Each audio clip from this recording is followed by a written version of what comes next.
নমস্কার দর্শকবিন্দু, যেটা গ্রাম পঞ্চায়েতে কর্মী নিয়োগ 2024 যেটা শোনা যাচ্ছে নাকি গ্রাম পঞ্চায়েতে কর্মী নিয়োগ চলছে, অর্থাৎ এটা কি জানা যাচ্ছে বিশেষ একটা নোটিশ দ্বারা, অর্থাৎ জানা যাচ্ছে যে বর্তমানে এই পোর্টালে শুধুমাত্র রেজিস্ট্রেশন প্রক্রিয়া, প্রোফাইল সম্পূর্ণ প্রক্রিয়া চলছে, যেটা রেজিস্ট্রেশন করা যাচ্ছে এবং প্রোফাইল সম্পূর্ণ করা যাচ্ছে। অর্থাৎ সঠিক তথ্যটা আজকে আমরা জানতে পারবো কি, যেটা গ্রাম পঞ্চায়েতে কর্মী নিয়োগের যে কতগুলা শূন্যপদ রয়েছে, পদের নাম কি, তাছাড়া কয়েকটি জেলায় কত শূন্যপদ রয়েছে, কতগুলো জেলাতে বিভিন্ন শূন্যপদ রয়েছে, শিক্ষাগত যোগ্যতা কত লাগবে যদি আবেদন করতে চান, বয়স সীমা কত, বেতন কত, নিয়োগ প্রক্রিয়াটা কি, কিভাবে করবেন আবেদন, সমস্ত কিছুটাই প্রসেস যেটা বর্তমানে জানা যাচ্ছে যে এই পোর্টালে শুধুমাত্র রেজিস্ট্রেশন প্রক্রিয়া শুরু হয়েছে, যেহেতু অনলাইন আবেদন এখনও শুরু হয়নি। আপনারা অবশ্যই ভিডিওটা দেখবেন, আপনাদের উপকার আসবে, যেটা আপনারা জানতে পারবে কতগুলি শূন্যপদ রয়েছে, কোন জেলাতে কত ভ্যাকেন্সি রয়েছে,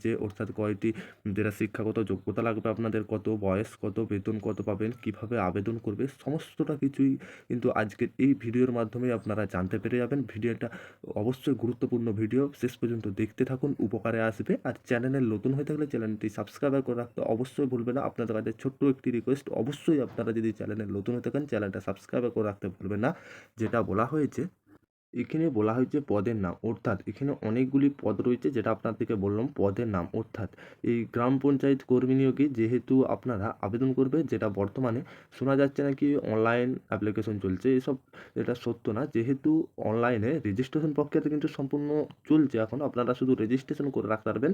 যখন এই পোর্টালে অ্যাপ্লিকেশন আসবে আপনারা কিন্তু তখন সহজেই খুব পারবেন। এটি হচ্ছে আর শূন্যপদ রয়েছে এখানে দেখুন, যেটা আপনাদেরকে জেলায় জেলায় বলেছিলাম না, তেমন কোচবিহারে রয়েছে 151টি, দক্ষিণ দিনাজপুরে রয়েছে 331টি, দার্জিলিংয়ে রয়েছে 539টি, হুগলিতে রয়েছে 104টি, অর্থাৎ যেটা হাওড়ায় রয়েছে 103টি, জলপাইগুড়িতে রয়েছে 151টি, ঝাড়গ্রামে রয়েছে 200টি, কালিম্পংয়ে রয়েছে 151টি, মালদাতে রয়েছে 102টি, মুর্শিদাবাদে রয়েছে 133টি, অর্থাৎ যেটা জানা যাচ্ছে নদিয়াতেও রয়েছে 486টি, অর্থাৎ উত্তর চব্বিশ পরগনায় রয়েছে 379টি, পশ্চিম বর্ধমানে রয়েছে 485টি, আর পশ্চিম মেদিনীপুরে রয়েছে 97টি, পশ্চিমবঙ্গে যেটা ওয়েস্ট বেঙ্গল, অর্থাৎ পূর্ব বর্ধমানে রয়েছে 238টি, পূর্ব মেদিনীপুরে রয়েছে 238টি, পূর্ব বর্ধমান পূর্ব মেদিনীপুর এই দুটোতে সমান ভ্যাকেন্সি রয়েছে, যেটা পুরুলিয়াতে রয়েছে 311টি,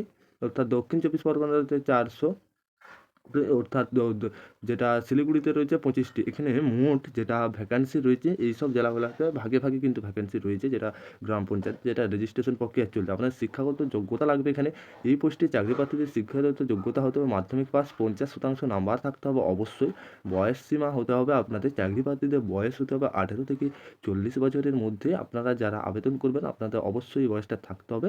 আর আপনারা যদি চাকরি পান, অর্থাৎ যেটা বেতনের সংখ্যা রয়েছে, গ্রাম পঞ্চায়েতে সহায়িকা পদে চাকরি করতে হলে প্রত্যেক মাসে পাবেন 21,000 থেকে 54,000 টাকা পর্যন্ত। নিয়োগ প্রক্রিয়া প্রথমে চাকরি প্রার্থীদের যেটা 85 নম্বরের লিখিত পরীক্ষা নেওয়া হবে, অর্থাৎ একটা আপনাদের লিখিত পরীক্ষা হবে প্রথমে, এরপর যোগ্য প্রার্থীদের দিতে হবে ইন্টারভিউ। আপনাদের একটি আগে প্রথমে লিখিত পরীক্ষা হবে, তারপর একটি ইন্টারভিউর মাধ্যমে আপনাদের কিন্তু যারা যোগ্য লিখিত পরীক্ষায় পাস করবেন তারা ইন্টারভিউ দিতে পারবে।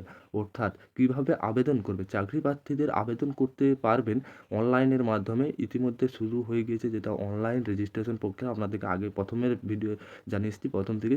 এখানে শুধুমাত্র রেজিস্ট্রেশন প্রক্রিয়া শুরু হয়েছে, যেহেতু আপনাদেরকে এইটাই জানানা, যেটা অনেকে জানা যাচ্ছে যে এখন নাকি যেটা অনলাইন অ্যাপ্লিকেশন চলছে গ্রাম পঞ্চায়েত, এটা কিন্তু সত্য নয়। যেটা এখন শুধু অনলাইন রেজিস্ট্রেশন প্রক্রিয়াটা শুরু হয়ে গেছে, যখন অনলাইন অ্যাপ্লিকেশন হবে আমরা সমস্ত কিছুটাই যখন ফর্ম বেরাবে স্টেপ বাই স্টেপ কীভাবে আবেদন করবেন, পুরো প্রসেস বাই প্রসেস বুঝিয়ে ভালোভাবে ধাপে ধাপে আপনাদেরকে যখন অ্যাপ্লিকেশনটা শুরু হয়ে যাবে দেখিয়ে দেবো। অবশ্যই আপনারা আমাদের চ্যানেলে নতুন হতে গেলে চ্যানেলটা সাবস্ক্রাইব করে অন নোটিফিকেশান অন করে রাখবেন। আর ভিডিও যদি ভালো লাগে অবশ্যই লাইক করবেন পরবর্তী লেটেস্ট আপডেট পেতে।